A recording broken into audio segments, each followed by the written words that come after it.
Ipswich Town 1, Manchester United 1. Ruben Amorim in charge of Manchester United for the first time. Mark Donaldson alongside Luis Miguel Echegaray. And I bet he thought this was easy after 81 seconds, Amorim. They took the lead, but then they were pegged back.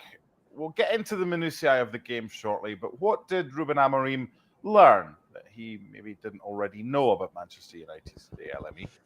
I think that he's going to go to his nearest Boots and buy some hair dye for his hair because it might gray up after a few months, realizing the obstacles he's going to have to deal with Manchester United. But no, look, listen, obviously he knows very well what this mountain is to get Manchester United back to where the club deserves to be. At least that's what they think.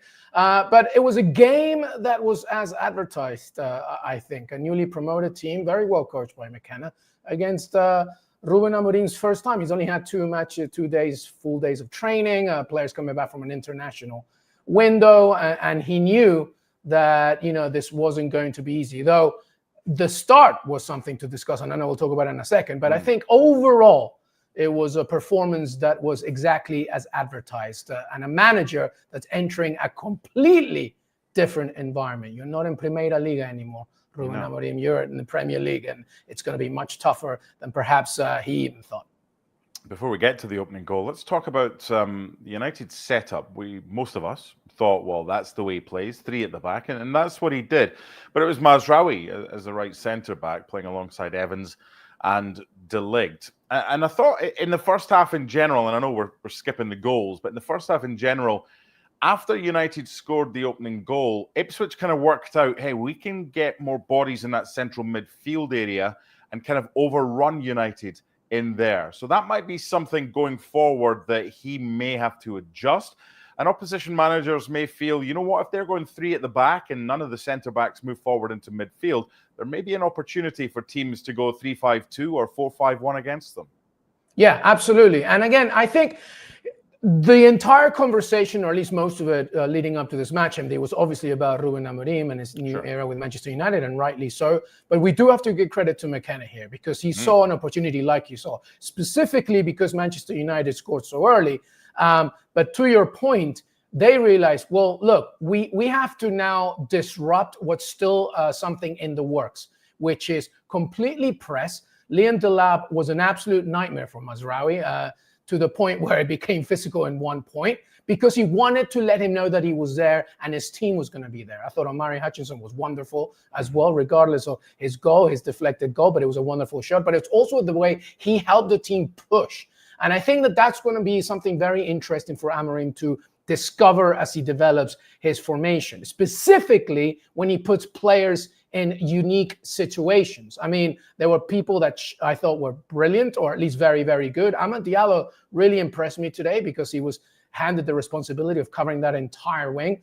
But to your point, Mazraoui also had to deal with the fact that he was no longer just that man going up top on the wing back. He actually had to defend as a center back. So there's things that he has to figure out. But again, full credit to Ipswich Town because they really wanted to disrupt something that was clearly something in the works because Amorim clearly hasn't figured it out yet. But regardless of that, I think the most important thing, MD, is that Manchester United didn't lose this game because he really wants to just make sure that he elevates that confidence. And when you look at the table and you look at Ipswich Town, who are 18th, but with that point as well, puts them even with Wolves, Leicester City a point away from them. So all of this matters. But overall, as we mentioned, exactly what it says on the tin for this game. Yeah, I think regardless of the 3 that came up in the league positions, I think Ipswich are the best of the 3 so far, and probably the best footballing team. And don't try and play out from the back and give it away. That's for Southampton to worry about. So the opening goal. We've spoken a lot over the last 2-3 weeks since Amorim was appointed, and even before when we knew that he was going to be appointed, as to what's he going to do with the wing-backs. And what he did at Sporting, a lot of the time he kind of played 2 attack-minded players as wing-backs. Some of the time he played 1 defensive player and 1 attacking player. And this time it was Amad Diallo. And he had a 1-against-2. He was definitely the underdog, but he zipped by the pair of the defenders and then put a great ball in. And it was such that Diogo Dalot was coming in at the far post and was an option if the cross was kind of deeper. yet it goes near post. And Rashford's made a great run. We know he prefers to come in from the left-hand side, but do you think that Amorim will find merits in Marcus Rashford maybe playing through the middle like he did today, because he took his goal well? Yeah, I think early in games, he's going to find adjustments, and he's going to find fortune. Marcus Rashford is going to enjoy early in the games. But I think what you're going to see a lot of is teams are going to figure that out more and more, because Manchester United were trying to do that throughout the game, right? Using the wing-backs to play a quick 1-2 between the midfield and back out in order to just maximize that width. But as the game developed, Ipswich Town were better off it. That's why Cirksey came on. That's why Højlund came on. So they had to kind of, motivate and rotate. But the opening goal, I think you're going to see that a lot, where Amorim's team is just going to come, look, we're going to go 150% from the get-go and see where we can exploit some weaknesses. And I think Rashford is going to enjoy that. But as the game develops, to your point, specifically the same thing with Alejandro Garnacho, who found himself more comfortable as the game widened and he became more a left-side winger.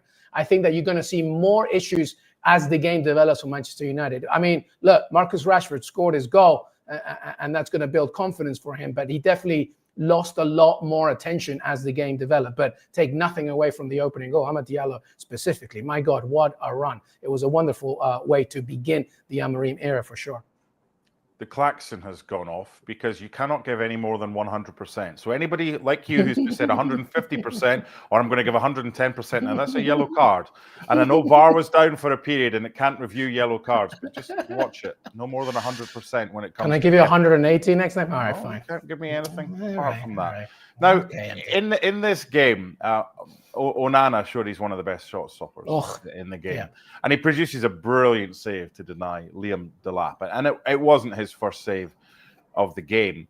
But were you surprised at how easy Ipswich found chance creation for a spell in this game and how busy Onana was? Yeah, definitely. But again, it goes to the point of McKenna and how brilliant it was for him to be like, let's just press and let's disrupt. And the moment they disrupted, again, Hutchinson is why it's important to factor him here. The wide men here, as soon as they capitalized on those loose balls, boom, you just attacked. I thought it was a fantastic save from Onana. Take nothing away from him because it was a one-hand reaction. But Liam Delap should have placed it instead of trying to smash it. And, if he places it nicely, maybe it's another goal. And to your point, it wasn't just the only opportunity for Ipswich to do this. No. And they kept on trying to threaten that side. So that, again, we have to use context here. It's literally the first week with Amorim and players are coming back. But again, it's something that he's going to have to watch out, because I'm going to see specifically those teams in the low to the mid-table are going to try and do that. Force the errors and try and capitalize and counter as quick as possible, especially when you have three center backs, and especially when you have three center backs who are perhaps not even natural center backs, right? So it's going to be intriguing to see as it continues. But hey, listen, again, a great save from Onana, and he did more than one as well, as you mentioned. Yeah, I thought Ipswich's response to conceding so early, they had two options. They could have just folded and lose 4 or 5. No, that's not them.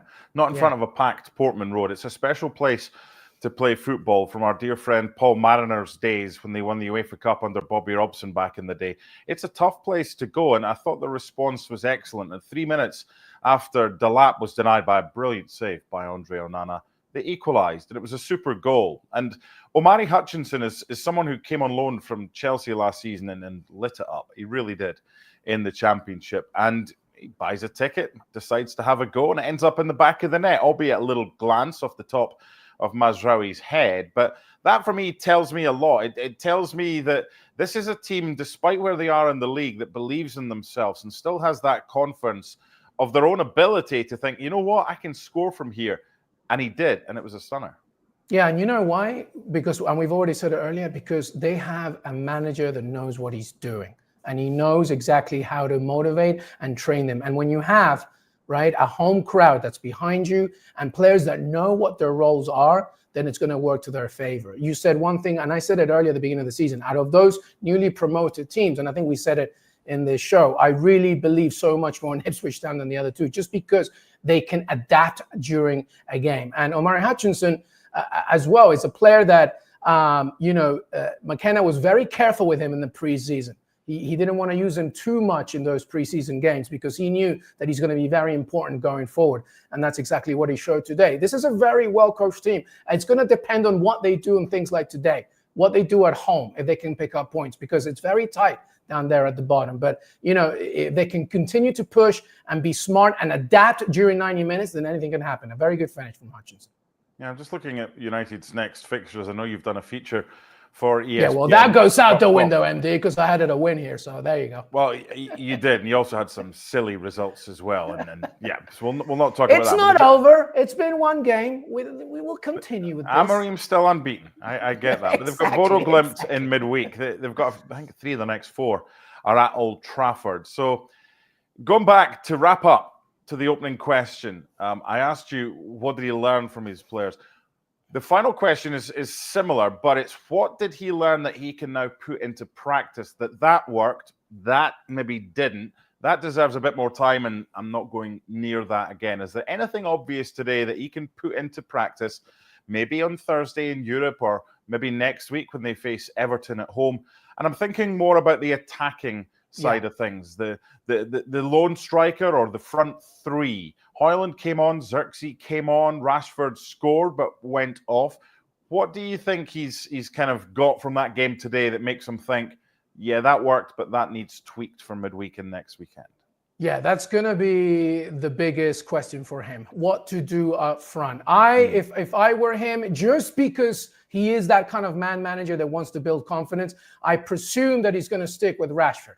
Just because he got that goal, okay, it was frustrating as the game developed, but at least he got the goal and he knows how he's implementing it. It didn't really work as much for Xerxes or Højlund towards the end. I mean, granted, it can be a tricky situation coming in the second half, but also it's not just about that central striker, but who plays off him, because Garnacho felt very uncomfortable at the beginning of that game. It wasn't until it opened up a little bit that he became a little bit more comfortable. So to me, I think just because he got that goal today, he's going to continue to elevate that into his mentality and get Rashford to continue to play there. Now, the question is going to be, what are you going to do, Rasmus Højlund? What are you going to do, Joshua Xerxes, to make sure that I choose you? Because, Amorim demands hard-working, old-school mentality type of strikers because it's that lone man playing off the 2 behind him. And Rashford started well, and he got that goal quick early. But I want to see what Højlund can do, as he goes later into that game. I presume Rashford will start again. And listen, we have to remember that Bodo Glimt game, it's Old Trafford welcoming Amorim for the first time. So there's going to be energy. There's going to be a lot of, resiliency from the home crowd. So it's going to be intriguing to see the lineup that he comes. And regardless of the fact that it's a Europa League as opposed to the next home game at Everton in the Premier League in the weekend, he's going to want all out. So I presume Rashford will start again, but, we'll have to wait and see, because now he also has a full week of training, no longer the international break to worry about. Ipswich Town won, Manchester United won. It was the perfect start for Ruben Amorim. It didn't end as well as he'd hoped. Bye for now.